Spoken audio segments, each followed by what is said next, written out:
Hello जय हिंद प्यारे साथियों। यदि आपका भी मॉक टेस्ट में स्कोर कम आ रहा है, बढ़ नहीं रहा है, तो ये वीडियो आपके लिए काफ़ी हेल्पफुल होने वाली है।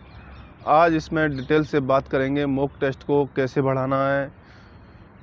जो गलतियां मैंने करी, जो हमारे प्यारे साथी जो करते थे गलतियां, उन सब से बात करके ये वीडियो बना रहा हूँ, जिससे आपकी कुछ हेल्प हो जाए। मैंने कितनी सारी गलतियां करी, उन गलतियों को कैसे मैं हैंडल करता था, सारी डिटेल से एक बाय एक उनको बताने वाला हूं। बहुत सारे हमारे प्यारे साथी हैं जिनका सिलेबस अभी चल रहा है और कुछ का कंप्लीट हो चुका है, तो सभी के लिए अलग अलग स्ट्रेटजी बताने वाला हूं। ये वीडियो है जो सभी एग्ज़ामों के लिए है वैसे तो, और ख़ासकर इसको मैं दिल्ली पुलिस के पर्पज़ से बना रहा हूं, क्योंकि जो हमारे प्यारे साथी हैं जो नेक्स्ट वैकेंसी है दिल्ली पुलिस की, उसमें आने के लिए तैयार हैं, तो उसको लेके मैं ज़्यादा डेडिकेट हूँ, तो उनके लिए ये ज़्यादा होने वाली है।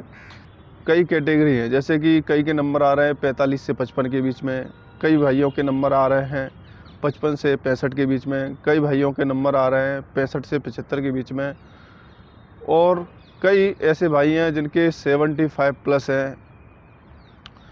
तो सभी के लिए अलग अलग स्ट्रेटजी बताने वाला हूँ।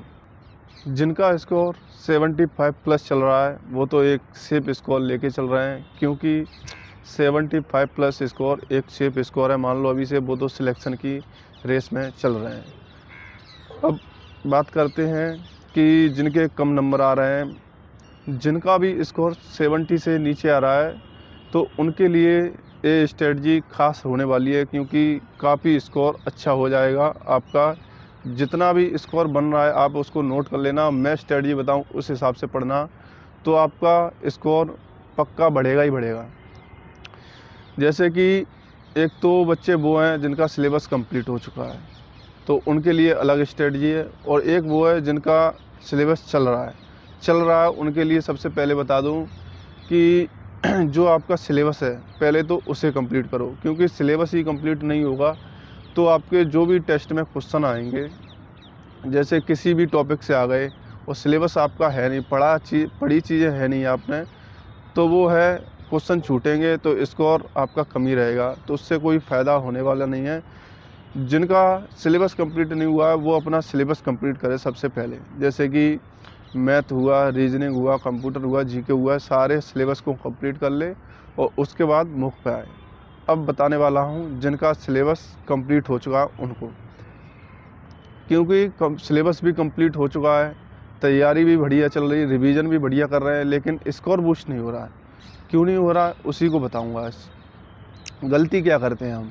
गलती हम करते हैं कि प्रीवियस ईयर क्वेश्चन है और प्रीवियस ईयर क्वेश्चन का हम एनालिसिस नहीं करते कि पिछले साल में कैसे क्वेश्चन पूछे थे, और मॉक टेस्ट है उसका एनालिसिस नहीं करते, और रिवीजन में थोड़ी कमी छोड़ देते हैं। जैसे कि आपने सिलेबस कर लिया मैथ का, रीजनिंग का, जीके का, कंप्यूटर का, तो कम से कम आपको 2 से 3 बार तो रिवीजन करना है। उसका 2 से 3 बार जब तक रिवीजन नहीं करोगे तो जैसे आपको ऐसा लगेगा जैसे क्वेश्चन मैंने पढ़ा है लेकिन मुझे याद नहीं आ रहा है। वो याद इसलिए नहीं आ रहा है क्योंकि आपने पढ़ तो लिया क्वेश्चन लेकिन उसका रिवीजन नहीं किया तो आपको कन्फ्यूजन हो रही है और वो क्वेश्चन डाउट में जाएगा और गलत या सही 50-50 चांस हो जाएंगे। तो आप कम से कम 2 से 3 बार रिवीजन कर लोगे, उससे बेनिफिट ये होगा कि क्वेश्चन जो आ रहा है वो गलत नहीं होगा।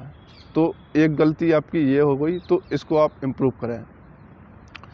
उसके बाद जैसे कि क्वेश्चन लगा रहे हो किसी भी सब्जेक्ट के, पूरा पेपर लगा रहे हो, तो उसमें एनालिसिस कैसे करना है। जैसे कि मैथ है, मैथ में आपने पूरा एक प्रीवियस ईयर का पेपर लिया या मैथ्स के क्वेश्चन लिए, तो मैथ्स में आपको देखना है कि मेरे गलत कौन कौन से क्वेश्चन हुए हैं। जो आ रहे हैं वो तो आपको आ रहे हैं, गलत को ध्यान रखना है, गलत को आप एक जगह नोट कर लो। जैसे कि प्रॉफिट लॉस से गलत हुआ, परसेंटेज से गलत हुआ है, किस टॉपिक से मेरा गलत हुआ उसको नोट कर लो। और उसके बाद नोट करने के बाद आपको उसका चैप्टर का रिवीजन करना है और चैप्टर में देखना है कि ये गलती मेरी यहाँ हुई तो इसको अच्छे से और रिवीजन करना है। उससे ये होगा कि नेक्स्ट जो टेस्ट दोगे ना तो उसमें आपकी वो गलती नहीं होगी। तो आप इस ऐसे मैथ्स का कर सकते हो। जैसे रीजनिंग हो गई, रीजनिंग में आप कर सकते हो सभी टॉपिक लिख लिए, और जो भी टॉपिक में गलती हो रही है तो आप उसको ऐसे जैसे मैथ में कर रहे थे वैसे ही रीजनिंग में नोट करो और उस पूरे चैप्टर का रिवीजन करो। कैसे? एक तो आपका रिवीजन होगा, और रिवीजन के साथ जैसे कि वो क्वेश्चन जो आपने नहीं किया वो तो होगा ही होगा, उसके साथ में और सारे क्वेश्चन भी आपको रिवीजन करने को मिलेंगे। तो इस तरह से आप मैथ और रीजनिंग का रिवीजन कर सकते हो। अब ऐसे ही आपको कंप्यूटर और जीके में गलतियां देखनी है और उनको नोट करना है और एनालिसिस करना है।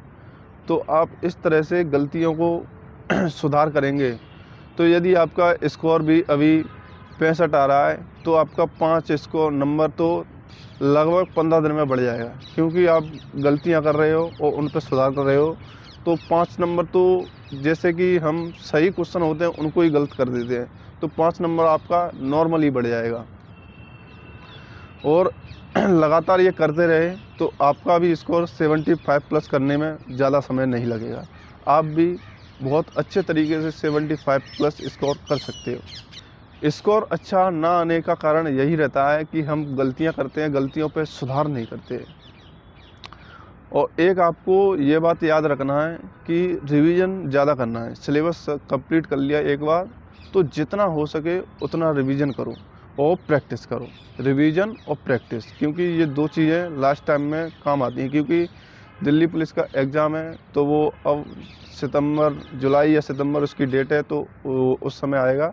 तो अब आप रिवीजन और प्रैक्टिस चालू कर दो। प्रैक्टिस में आप प्रीवियस ईयर क्वेश्चन लगा सकते हो, जैसे कि चैप्टर वाइज होते हैं या फिर टेस्ट होते हैं, उनको लगाओ। ज़्यादा से ज़्यादा प्रैक्टिस करो और जो गलतियां हो रही हैं उनको रिवीजन करो, तो आपका स्कोर डेफिनेटली बढ़ेगा। क्योंकि जिस व्यक्ति ने ये देख लिया कि मेरी ये गलतियां हो रही हैं, इन गलतियों पे मैं नोट कर रहा हूँ और काम कर रहा हूँ, तो एक दिन वो ऐसा आएगा कि यदि अभी आपकी 40% गलतियाँ हो रही हैं, 100 में से 40 क्वेश्चन गलत हो रहे हैं, तो वो गलतियाँ आपकी मात्र 15% रह जाएंगी, 15 क्वेश्चन रह जाएंगे। क्योंकि आप सुधार कर रहे हो रेगुलर। सुधार ही एक ऐसी चीज़ है जो हम गलतियाँ कर कर के सीखते हैं, तो उससे ही हमारा मॉक टेस्ट में स्कोर अच्छा होगा। अब एक और दिक्कत आती है टाइम मैनेजमेंट की। मॉक टेस्ट लगाते हैं तो टाइम कम पड़ जाता है। टाइम कम इसलिए पड़ जाता है क्योंकि हमने उसका रिवीजन और प्रैक्टिस कम की है। जैसे कि रिवीजन भी कर रहे हैं तो प्रैक्टिस कम की है। जल्दी हम क्वेश्चन सॉल्व नहीं कर पा रहे हैं। जैसे कि जीके हो गया तो जीके तो जल्दी सॉल्व हो जाती है, मैथ रीजनिंग में थोड़ा टाइम लगता है। तो उसके लिए आप रेगुलर मॉक टेस्ट लगाओगे, जैसे कि 2 दिन में लगा लिया और 3 दिन में लगा लिया, और जिनका अच्छा चल रहा है तो वो रोज़ाना एक टेस्ट लगा सकते हैं। तो रोज़ाना टेस्ट लगाएंगे, जल्दी सॉल्व करने की कोशिश करेंगे। ये करना कि आप जल्दी से जल्दी सॉल्व कर लो, तो जल्दी से जल्दी सॉल्व करोगे, उसमें गलतियां भी होंगी। गलतियां करेंगे तो वो उसको नोट करना कि मैंने ये जल्दी करने के चक्कर में गलतियां की थी। तो इस तरह से आपका टाइम मैनेजमेंट भी सही हो जाएगा जब आप प्रीवियस ईयर के क्वेश्चन की प्रैक्टिस कर लोगे और मॉक टेस्ट है उसको थोड़ा जल्दी सॉल्व करने की कोशिश करोगे। तो रेगुलर ऐसा करोगे तो आपका टाइम मैनेजमेंट भी अच्छा हो जाएगा। तो आज के लिए इतना ही। ये वीडियो कैसी लगी कमेंट करके ज़रूर बताएं। धन्यवाद।